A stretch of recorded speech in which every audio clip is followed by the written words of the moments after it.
toast, the couples kissing in Coronado with a caption like "My Forever." This is a world obsessed with being recognized. But there is a completely different group of people. They travel to beautiful places but never check in. They get promoted, buy a house, even get married, but never update their status online. They are still online. They still watch, but they leave no trace. Friends call them low-key. Society labels them as boring or outdated. We often ask, why don't they share anything? Do they even have a life? Or are they depressed? Neuroscience tells a very different story. Choosing silence by you or your friends is not a flaw. In fact, according to recent psychology research, it may be a sign of a stronger psychological operating system than that of 90% of the population. So today, let's talk about the people who just don't post. Turns out that silence doesn't mean they're boring. It's actually a massive power move. Seriously, stick around, because what I'm about to tell you might completely flip the way you see your own life. Here's the part most people get wrong. People who don't post aren't strange. What's strange is how addicted the rest of the world has become. Have you ever wondered why waiting for the like count to go up after posting a photo feels so exciting? From the very beginning, humans have been tribal creatures. For millions of years, survival depended on being accepted by the group. When you did something well and the tribe applauded you, your brain released large amounts of dopamine and oxytocin. These chemicals sent a message that said, "Good job, you're safe, you matter." Social media hacked this ancient survival system. Every like, every comment, every share is a digital round of applause. We don't post photos just to save memories. Deep down, we post to feel safe and accepted by the group. This led to what sociologists call performative identity. Let's be honest. You carefully frame a coffee cup, adjust it again and again, wait until the foam is gone and the drink is cold. Also, 3 strangers online can say it looks chill. Is that really worth it? We begin living our lives not as the person experiencing them, but as the director of a virtual reality show.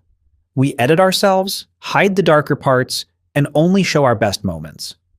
We become trapped in the external validation loop. Our value ends up in other people's hands.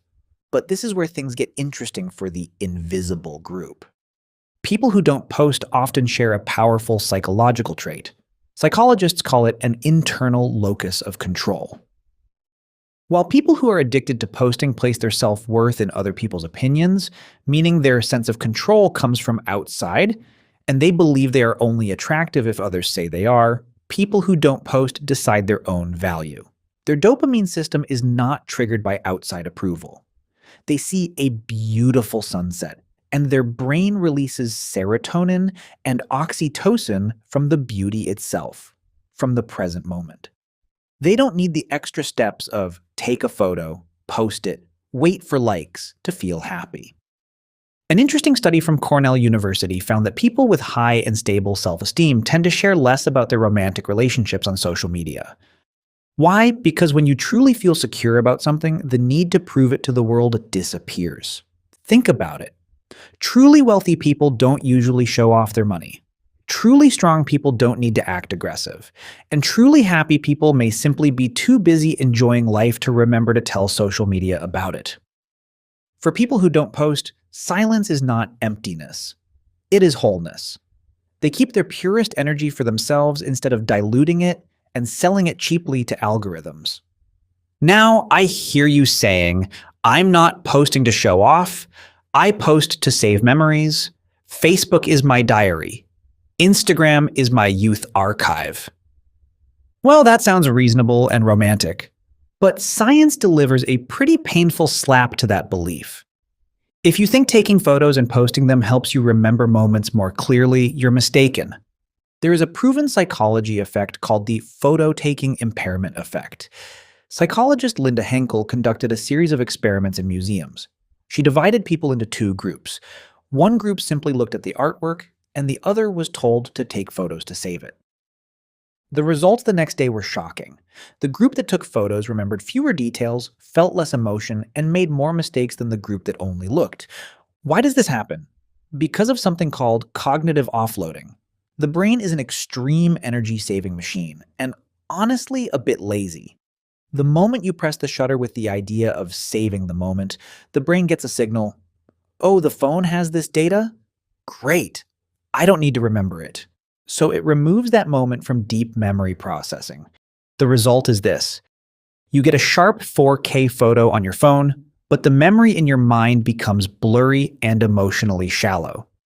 You remember taking the photo, but you don't truly remember the experience. Now look again at people who don't post. The ones you see at concerts with their eyes closed, listening to the music instead of holding up a phone to record 30 shaky stories. They are experiencing life at the highest resolution. They don't see the world through a 6-inch screen. They remember with all their senses, the smell of rain, the cold of the wind, the vibration of sound, the look in someone's eyes. These are complex emotional data points that no phone, no matter how good the camera is, can ever capture.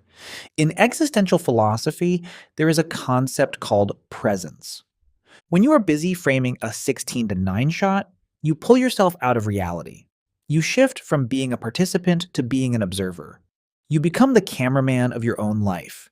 People who don't post choose to be the main character.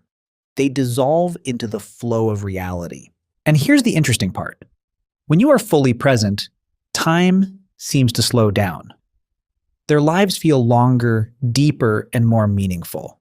They don't store memories on Mark Zuckerberg's servers. They carve them into their own brains, and because of that, their memories are more vivid, and they belong only to them, forever. Now let's talk about sociology and power. Have you ever heard of the concept of the panopticon by philosopher Jeremy Bentham? It was a circular prison design with a watchtower in the center. The guard in the tower could see every prisoner, but the prisoners could not see the guard. Because they never knew when they were being watched, they started controlling their own behavior. They acted as if they were being watched 24/7. Social media is a massive digital panopticon. When you have an online account, you live with a quiet feeling that you are always being watched. You dress better when you go out, just in case someone takes a photo. You clean up one corner of your room to use as a video call background. You edit your opinions so you won't get attacked online. We become our own guards. We lock up our own freedom just to fit into social expectations. People who don't post or who keep their accounts private quietly escape this prison. By refusing the constant gaze of the crowd, they take back their freedom to act. They wear ugly but comfortable clothes outside. They allow themselves to have strange interests without fear of judgment. They dare to fail, to fall, without worrying that someone will dig up their past. Hiding gives them space to experiment, to make mistakes, and to grow in the dark. And in modern society, privacy itself has become a form of luxury. Look at how the upper class has changed. 10 years ago, having many followers and being famous was a symbol of power. But now, when anyone can be famous for 15 minutes on TikTok, fame has lost its value. It has become cheap. Real power now lives in anonymity. People with real power, such as old money families, top thinkers, and tech leaders, are becoming quieter online. They understand a harsh rule of the 21st century. If you're not paying for the product, you are the product. Every photo, every status update, every check-in is data. That data is oil for tech companies to mine, study behavior, and sell ads. We are working for them for free. We are fuel for the surveillance capitalism machine. People who don't post, whether by choice or by instinct, refuse to become merchandise. They build a firewall around their personal lives. There's a saying, a secret loses its power the moment it is shared. Personal life works the same way. Private moments and quiet happiness carry a sacred strength. When you show them to 5,000 strangers, you dilute their value. You turn something meaningful into fast content. Disappearing from the newsfeed does not mean you are falling behind. It means you are enjoying the VIP lounge of life. A quiet place with no ads, no toxic judgment, and no pointless comparison. That is not isolation. That is the highest level of freedom. I know this, though. The deepest reason many people fear stopping posting is the fear of being forgotten. This fear has a scientific name, FOMO, the fear of missing out. If I don't post, will people forget me? Or, if I don't update, will I be pushed out of the game?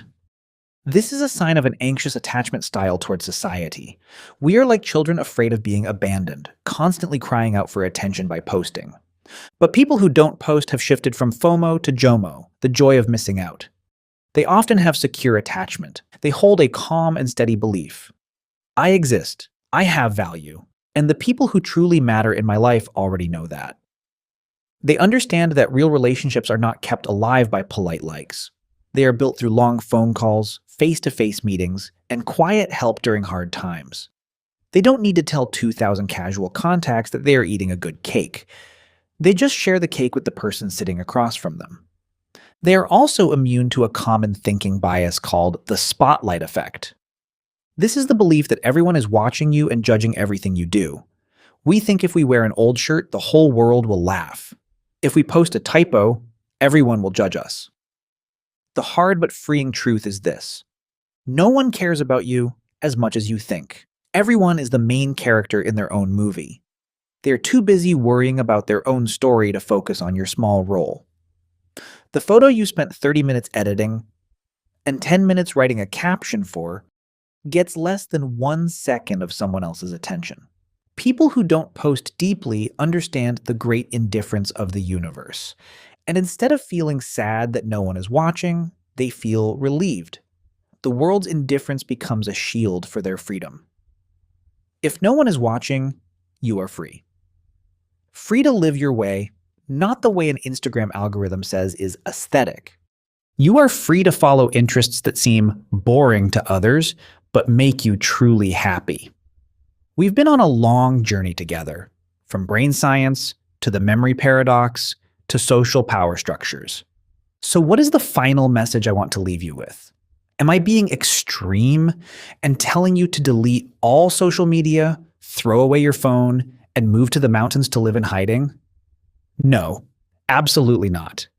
We can't deny that social media is a powerful tool for human connection. But the key word here is tool. Tools are made to serve people, not the other way around. People are not meant to become slaves to their tools. You should be the one driving, not a passenger tied to the back seat, being taken wherever the algorithm wants to go.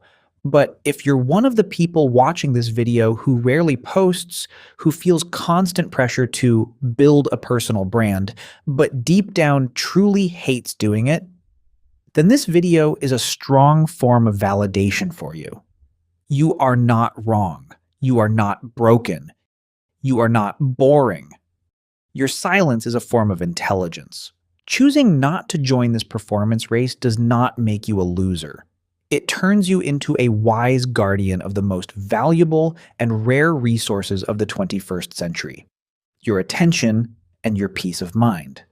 Now imagine life as a role-playing video game. Most people are playing in multiplayer online mode. In this mode, everything is loud. You are always comparing your level to others. You feel pressure to buy nice skins to show off. You join groups so you won't be left out. You spend years grinding for fake numbers like likes and followers without truly enjoying the story of the game. But you, the person who doesn't post, quietly switched to single-player story mode. This mode is for deep players. In story mode, the graphics are better because you see with your real eyes, not through filters. The story is richer because you feel it with your real heart without constant notifications. The side characters in your life, your family, and close friends have real depth and real connection. There is no emotional lag. And most important of all, there is no dislike button. In story mode, you don't need an audience. You are the main character, the only audience, and the only critic. Your success does not need applause to be real. Your happiness does not need hearts to count as happiness. You didn't disappear from the world. You simply went offline from the virtual world so you could be truly online with yourself. And that, my friend, is the highest level, hardest, and most rewarding way to play the game. If something in this video spoke to you, you can leave a comment that says, "Here." No explanation needed. Sometimes it's just a way to recognize that there are still people choosing to live slower and deeper in their own way. That's enough for now. If this felt familiar, there's more waiting in the same frequency. The video on your screen is there when you're ready.